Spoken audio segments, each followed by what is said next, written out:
Welcome back, boys and girls. Today I wanted to talk a little bit about living in your core, living in your purpose. I feel like when you're living in your purpose, you're living an impactful and meaningful life, you feel differently than when you are not. And I know for myself, sometimes I feel like a turbocharged jet engine just kind of stuck in a garage.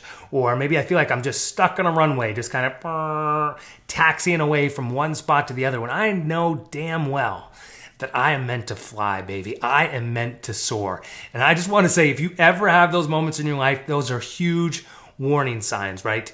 Warning. You've got to pay attention to the warning signs in your life. If you're feeling like a pent-up racehorse or a jet engine just stuck on a runway, it's a huge red flag to your life. And you've got to pay attention to what this can cost you, right? So there's a bunch of different costs, right? For starters, you can have, just from the business sense of the world, an opportunity cost, right? If you are this beautiful jet engine stuck in an airport hangar, you can't even see the opportunity that exists outside of that hangar, right? And then if you're taxiing from one way to another, maybe you can see opportunities that are kind of out there, but you're not going to be able to capitalize them because you're stuck and you're grounded, right? And I mean, in this business, you've got to strike while the iron's hot. You've got to seize the opportunities that are in front of you, when they exist. And what I find for myself is when I'm living counterbalance to what I feel like my purpose is, it's actually kind of soul crushing, right? I mean, sometimes I'll look around and be like, what the hell is wrong with me? I just feel like crushed, and it's because I'm not living in what my purpose is, right? I'm getting bit by the cat, dang. And then most of all, getting back into a personal area of life, right? Like, it's a waste of time. Time is our second most valuable resource, second to probably our attention, right? And we don't get our time back. So why do we want to spend our time stuck in a garage when we're meant to fly? And so the first thing that I'd like to say is that the most important thing, first step, is always recognition, right? You have to be able to recognize and feel your body when you're having these things. And when you start to feel those flags, not to ignore them, but to actually kind of hone in on them, right? And say, like, why am I feeling the way that I am, right? And so when you recognize that you're in one of those moments, then you can take inventory, right? Take inventory to these things, like, what's giving me energy versus what's sucking my energy out, right? But this takes time and intentionality to be honest with ourselves. Sometimes it's not just what's on the surface, it's a little bit deeper down. I spend a whole lot more time with my kids now than I ever have, and it's exactly what I've wanted. But I've also recognized that if I spend too much time with my kids and not living in what part of my purpose is, yes, my purpose is to be a great father, but it's also, I'm meant to soar for my company, right? And if I'm not soaring for my company, then that's taken away from what I feel like part of my purpose is, and I feel this really big pull. But I had to be very intentional with my thought process on why I was feeling certain things and being honest with that. Identifying what the root cause is. For some people, it's the idea of, I'm just hanging on too tight to things that I shouldn't be hanging on to. Or maybe you're holding things that you shouldn't be holding at all. Maybe there's somebody else's responsibility that it's not even on you. Or, something that we can all kind of battle with is the idea of worry.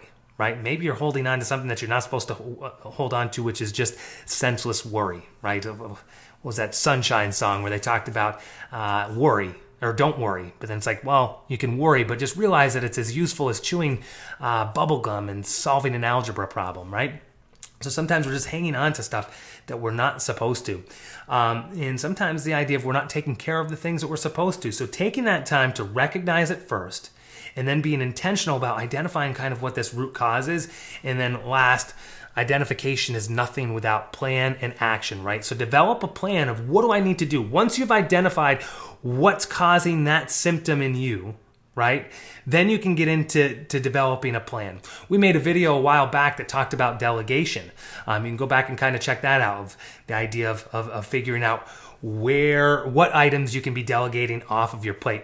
And sometimes I've noticed that I've actually need to add things into my plate, and I might have to remove something so I can add something else. But sometimes you need to add something, whether that's an exercise, right? If you're an entrepreneur, guess what? You signed yourself up for a stress-filled world, baby. And sometimes we just need something to counterbalance that stress. And for me, it's exercise. And what's really ironic about that is I feel like I need to have energy to exercise, but there are times when I notice that I'm down and feel like I don't have the energy to exercise, but I just need to overcome that, because energy is a replenishable resource, right? So as I expend the energy to actually work out as an entrepreneur, it actually does something so good for my body where I release a lot of the stress, and I actually wind up having more energy to go and combat the day with. So sometimes I actually need to add things into my schedule, whether that's exercise time. Sometimes it's relationship time. I realize that, like, hey, I'm partly feeling the way that I am because I'm not having the relationship either inside the business. There's people that I need to spend with more time one-on-one in my business. And then there's people that I need to spend more time one-on-one with outside of the business, whether that's my kids or whether that's my wife. And then don't forget about the all-important me time. Sometimes you do need that quiet period in your own head just to be able to evaluate life, where it's at and where it's going. So listen, we all are on this kind of roller coaster of entrepreneur world, and sometimes you're going to feel like you're soaring, sometimes you're going to feel like you're crashing, but when you feel like you are just like not living to your potential, you feel like you're that jet engine just stuck on the darn runway, right? Take some intentional time to recognize the root cause of what you're feeling and come up with a plan. Life's too short, baby, to live with that stress and to not realize our full potential out there. So hopefully this is helpful, impactful to somebody. Again, my name is Zachary Betters, wishing you a great day and an even better tomorrow.